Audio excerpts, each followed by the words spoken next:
Hello again everyone, it's now 3 weeks since I posted my main video about this, the Motorola Defy. I promised an update when I got some more information, and here it is.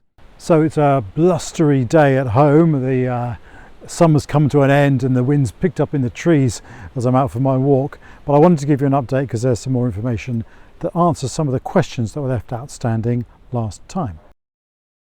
So if you're wondering what this is, this Motorola Defy is a satellite or mobile phone communications device. That means that when you're out and about, you can communicate no matter whether there's a mobile phone signal or not. If there is a mobile phone signal or Wi-Fi, it will use that to communicate. But if there isn't, then it will use satellite communications. So it's a very good safety tool when you're out and about, being able to keep in touch. And it features an SOS button, so if you're in an emergency you can call for help. If you want a fuller description of how it works and what it is, then check out my main review video. So the main question we had at the end of the previous video was, what happens when you start to run out of your data allowance on the satellite messages? So you're allowed a certain amount of data according to which pricing plan you select, and at its basic level is a free package for the first year that allows, they say, up to 30 messages per month. That will depend a lot on the type of message, because actually it's constrained by how much data you're using. Now, if you start to run out of data, what happens?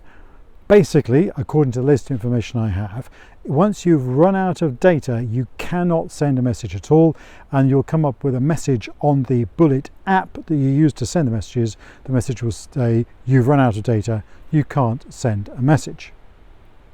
So it's really on you, the user, to track your data allowance using the app to make sure you've got sufficient data allowance remaining.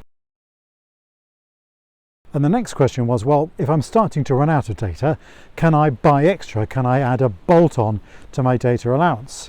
The short answer is not yet, but apparently that facility will be available in the UK before the end of October. Now, I wouldn't hold my breath, because originally that was supposed to be back in July and it slipped to the end of October. So, but fingers crossed it will happen by then. So basically, just like with a mobile phone package, you start to run out of data, you can add a bolt-on for sort of premium price. But of course, to be able to add a bolt-on, you need to have the mobile phone network connection. You can't do it via satellite. So it's a bit ironic that when you start to run out of data to send stuff by satellite, you need to have a mobile phone signal to add in an extra data allowance. So once again, you, the user, apparently have got to keep track of what's going on and make sure you've got enough data allowance remaining. The other question was, if I've run out of a data allowance, can I still send an SOS message? And the short answer is apparently yes, you can. But obviously I wouldn't want to rely on that. It's far safer to make sure you've got plenty of data allowance remaining.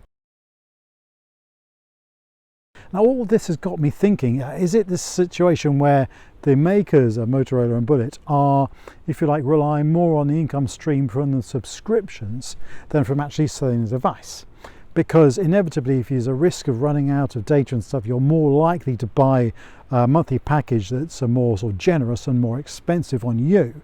So that's potentially a much bigger revenue stream for them. Kind of like how they say people who make inkjet printers actually make more money from selling the ink than they do from selling you the printer in the first place. I wonder, and I'm speculating, whether it's a similar situation with Bullitt.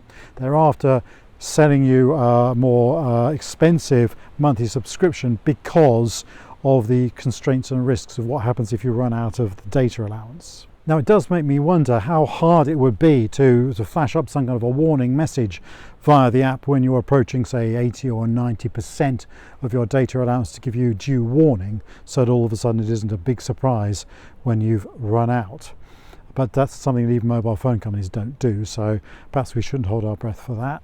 But I think the upshot is, as we are here in September in the UK, that if you're going to be using this, then you really need to be doing a lot of housekeeping on your data allowance, monitoring it carefully, making sure there's enough remaining for your own use. Don't rely on the app or the system to sort of look after you if you run out. So yeah, monitor it carefully, and if you think you're running out, then I would upgrade to a more expensive monthly package Hopefully the bolt-on will come soon, but by no means is it a certain thing. One other thing that I need to flag and warn you about is the monthly billing date from Bullitt. Now, of course, for the first year, if you're not paying anything, it's a big academic anyway, but it does mark the anniversary of your data allowance. So, for example, I have an email from Bullitt, I'll show it to you now, dated the 21st of the month, saying that today is the anniversary of your monthly data allowance.